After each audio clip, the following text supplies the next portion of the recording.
Hello students, how are you? Hope you all are fine and fit. आपको लगता होगा कि कई दिनों के बाद ये वीडियो आया है इस चैनल पे। जी हाँ, मैंने कई दिनों के बाद ये वीडियो अपलोड किया है। इसके कुछ पर्सनल रीज़न्स हैं। बीच में मैं अपने वीडियोस बना नहीं पा रही थी, इसलिए आपको वीडियोस मिल नहीं पा रहे थे। तो चलिए आज जाके ये मौका आया है कि मैं ये वीडियो अपलोड कर रही हूँ। और आज मैं जो टॉपिक लेने जा रही हूँ वो टॉपिक है एडियाबैटिक प्रोसेस। आपको याद होगा ये टॉपिक है स्टैंडर्ड 11 थर्मोडायनेमिक्स का। याद आ गया ना? यस। सो ये टॉपिक स्टैंडर्ड 11 थर्मोडायनेमिक्स का टॉपिक है और एडियाबैटिक प्रोसेस इसका नाम है। तो सबसे पहले आपको जानना है एडियाबैटिक क्या होता है। तो एडियाबैटिक जानने के लिए आपको जानना होगा कि आपके पास जो ठंडे पानी वाली बॉटल होती है स्टील की, वो कैसी होती है। तो आपको पता होगा कि वो जो स्टील की बॉटल होती है जिसमें पानी ठंडा रहता है, उसी बॉटल में अगर आप कुछ गर्म चीज़ भरे तो वो गर्म भी रह सकती है। तो इसका मतलब क्या हुआ कि ठंडी चीज़ ठंडी रहती है, गर्म चीज़ गर्म रहती है। Cold remains cold and hot remains hot. इसका मतलब क्या हुआ? इसका मतलब ये हुआ कि इसके अंदर की जो एनर्जी है, हीट एनर्जी है, वो बाहर नहीं जा रही है। ठीक है, अगर ये कोल्ड है तो उसके अंदर की जो एनर्जी है वो बाहर नहीं जा रही है, इसलिए वो कोल्ड रहता है। अगर उसी बॉटल में कुछ हॉट भरा हुआ है, गर्म भरा हुआ है, तो उसकी एनर्जी बाहर नहीं जा रही है, इसलिए वो हॉट रहता है। ठीक है, तो ये जो प्रोसेस हो रही है, हीट एनर्जी कांस्टेंट रहने की जो प्रोसेस है, उसे हम एडियाबैटिक प्रोसेस बोलेंगे। यानी कि अलग अलग हम थर्मोडायनेमिक्स में प्रोसेस जो कर रहे हैं, अगर उस प्रोसेस में हीट एनर्जी हमारी कांस्टेंट रहती है, यानी कि हीट एनर्जी उस सिस्टम से बाहर नहीं जा रही है, तो ऐसे सिस्टम को हम बोलेंगे एडियाबैटिक प्रोसेस। पता चला? चलिए एक बार देख लेते हैं। यहाँ पर मैं छोटा सा एक वेसल ड्रॉ करूँगी। ये वेसल है। इस वेसल में पानी जो है वो गर्म पानी है, हॉट पानी है। ठीक है, अभी इस वेसल को मैं ऐसे ही छोड़ दूँ तो क्या होगा? हीट एक्सचेंज होना शुरू हो जाएगा। तो इसकी गर्म जो एनर्जी है वो बाहर जाना शुरू हो जाएगी। कब तक? कि जब तक इसका टेम्परेचर बाहर के नॉर्मल टेम्परेचर जैसा नहीं हो जाता, तब तक इस वेसल में से हीट ट्रांसफ़र बाहर होती रहेंगी और बाहर से जो ठंडी ठंडी हवा है वो इससे ट्रांसफ़र होती रहेंगी। यानी कि इसका टेम्परेचर जब तक नॉर्मल नहीं हो जाता तब तक हीट एक्सचेंज सिस्टम और सराउंडिंग में होती रहेंगी।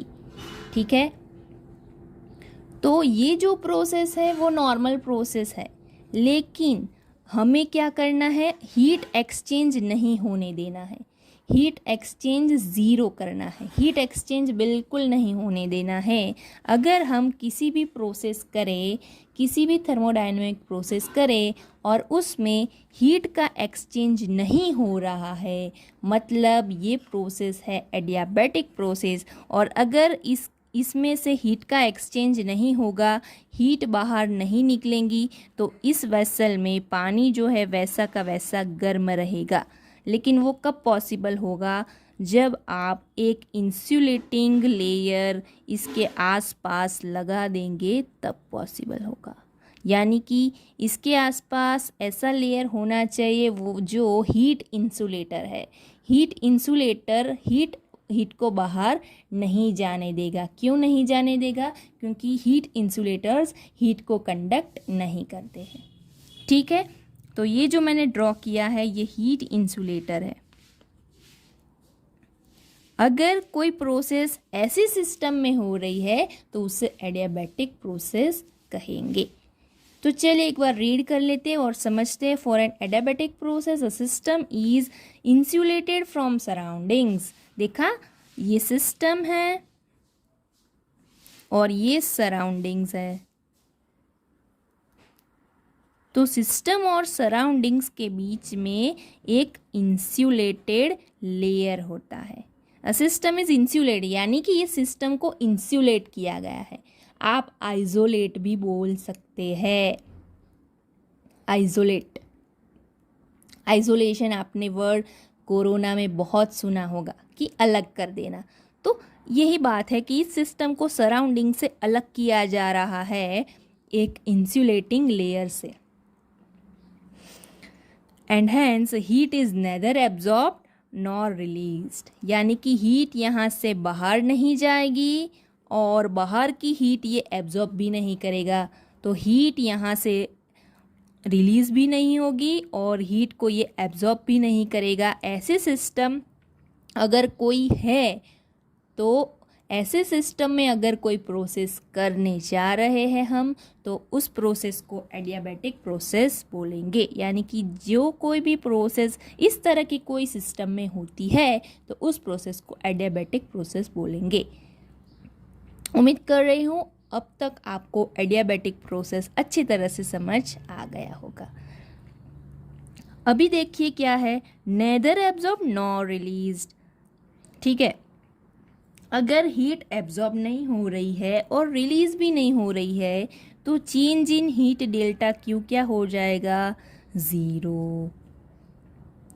ठीक है, अगर डेल्टा क्यू 0 हो रहा है तो delta U equals to minus delta W होगा। क्यों? क्योंकि according to first law delta U plus delta W equals to delta Q. ये फर्स्ट लॉ ऑफ थर्मोडायनामिक्स है और अकॉर्डिंग टू दिस लॉ अगर डेल्टा क्यू की वैल्यू एडियाबैटिक प्रोसेस के लिए 0 है, हीट जो है वो चेंज नहीं हो रही है, एब्जॉर्ब भी नहीं हो रही, इवॉल्व भी नहीं हो रही, यानी कि हीट जो है वो कांस्टेंट रहती है। यहाँ पर हीट कांस्टेंट रही इसीलिए ये हॉट चीज़ हॉट रही और कोल्ड चीज़ कोल्ड रही। यानी कि आपकी जो वाटर बॉटल है जो स्टील की है, जिसमें ठंडा पानी ठंडा रहता है, गर्म पानी गर्म रहता है, या किसी भी थर्मस फ्लास्क जो होता है जिसमें चाय भरी जा रही है, बाज़ार में ऐसा थर्मस बहुत तरीके का मिलता है, उसके थर्मोस फ्लास्क भी बोलते हैं। तो ऐसी कोई भी चीज़ हो वो है एडियाबैटिक सिस्टम और उसमें जो प्रोसेस हो रही है उसको बोलेंगे एडियाबैटिक प्रोसेस। तो इसमें क्या हो रहा है कि सिस्टम में जो है वो जो भी चीज़ है उसकी जो हीट है वो मेंटेन रहती है, कोल्ड चीज़ कोल्ड रहती है, हॉट चीज़ हॉट रहती है, यानी कि हीट का चेंज नहीं हो रहा, राइट। तो डेल्टा क्यू 0, अगर डेल्टा क्यू 0 इस इक्वेशन में रखेंगे तो हमें मिलेगा delta U plus delta W equals to 0। ये 0 है तो ये डेल्टा डब्ल्यू यहाँ पे चला जाता है, तो delta U equals to minus delta W हो जाएगा, जो मैंने इस इक्वेशन में लिखा है। ठीक है, अगर इस इक्वेशन से समझे तो इस इक्वेशन से हमें कुछ कंक्लूजन पता चल रहे हैं। क्या कंक्लूजन है? Hence there is decrease in internal energy, यानी कि यहाँ पर इंटरनल एनर्जी है वो डिक्रीज हो रही है। क्यों डिक्रीज हो रही है जानते हैं। इस इक्वेशन में हमें क्या पता चलता है कि डेल्टा यू जो है वो नेगेटिव है, वर्क डन जो हो रहा है उसका नेगेटिव है, और वर्क डन का नेगेटिव है, यानी कि जैसे जैसे वर्क बढ़ेगा इंटरनल एनर्जी डिक्रीज होती जाएगी। ठीक है, तो यहाँ पर इंटरनल एनर्जी डिक्रीज हो रही है। पता चला? चलो अभी हम एडियाबेटिक प्रोसेस की मदद से हम आगे एक इक्वेशन डिराइव करने जा रहे हैं। वर्क का इक्वेशन है, तो वो इक्वेशन हम इस वीडियो के नेक्स्ट पार्ट में समझाएंगे। ठीक है, तब तक के लिए goodbye, take care and don't forget to like this video and subscribe to my channel. Thank you.